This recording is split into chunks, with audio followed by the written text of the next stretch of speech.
2007, Gold Camo. 2015, Dark Matter. 2019, Damascus. These three camos shows the ups and downs of camos in Call of Duty from Gold in COD 4 to Orion in Modern Warfare 2. So let's look at these back on these ups and downs throughout COD history. It's 2007, a revolutionary game had just come out. COD 4. People are loving it. The campaign, maps, kill streaks, all that shit. If you want to know what people don't care about?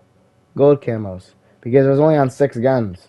The Dragunov, M1014, shotgun, mini Uzi, AK-47, M60 LMG, and Desert Eagle. For the first 5, you had to get a fuck ton of headshots, which honestly isn't very nice if you've played those older games. Getting headshots is boring, and that doesn't matter. But for the Desert Eagle, you only had to get to rank 55. To be completely honest, camos at this point in time weren't really that special. And I would imagine that most people wouldn't get any of the gold camos besides the Desert Eagle. 1 year later, in 2008, Treyarch's second Call of Duty game, World at War. No camos were in this game. Now, it's possible that could have been for stylistic choice, a time constraints, or Modern Warfare had just come out and they didn't really think of it being important. One of those three.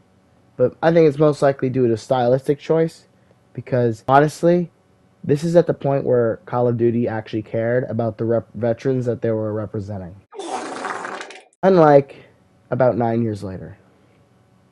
Anyway, in the original Black Ops, which is Treyarch's first game with camouflage in it, it cost 50k COD points. And basically these COD points were they're not the COD points we know today. They're a different kind of COD points. And these COD points, you would buy weapons, attachments, all that shit. And for gold camo, you need to unlock 50,000 COD points in order to buy it for one gun. And considering there were quite a few guns, getting gold for every gun was, again, a pain in the ass. But for Modern Warfare 3, you only had to get to max level, which is kind of weird. We went from 250 headshots to leveling up the gun. If it was leveling up the gun nowadays, that'd be just so easy. Just put on shipment, none of that, right? But anyway, fast forward to Black Ops 3. This is where shit really gets interesting, because this is where we first get the modern kind of camo grind. What I mean by that is that so there was actual challenges.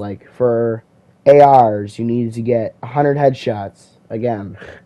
But for shotguns and snipers, you needed to get 100 one-shot kills, and for launchers, you need to shoot down 100 score streaks.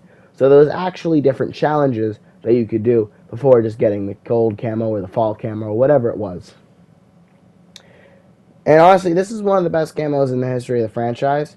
You can see it on screen right now. It looks fucking dope. I don't really need to say anything else. It looks fucking cool, right? But I think Treyarch did a really good job with this one. And I'm glad this happened, because that kind of led to where we are now. And for Infinite Warfare, which somehow produced the best camo in the franchise, despite being one of the worst games in the franchise, is the exact same as BO3. Ironic, considering everyone hated that game for being the same as BO3. Weird. Moving on to Window Warfare 19, this is where camos will blow up in popularity. What I mean by that is a lot more big YouTubers like FaZe, Jev, and Dismo would actually go for these camos. And of course they did before, but this is where those videos kind of blew up. Everyone wanted these camos. Probably because they were a lot better and they were a lot less tedious than in previous games. And how you would unlock these camos is you would level up your gun, you would unlock a challenge, like kills, long shots, mounted kills, hip fire kills, crouched kills, all that shit. Different things that you can do. So, it was a lot easier to unlock Damascus in this game, because you didn't have to get 100 headshots or whatever the fuck. It was way more simple, and it was way more effective, because a lot more people got Damascus than they got in Dark Matter and BO4. It was genuinely more popular, which is kind of weird to think about. And even after that, for Cold War and Vanguard, which brings us up almost to the present day, it was the exact same. Cold War and Vanguard kept the exact same format as MW19. Same with their gunsmiths and everything. Which you could say is good or bad. Well, anyway, Thank you guys for watching my video. Please give me a like and subscribe. Later.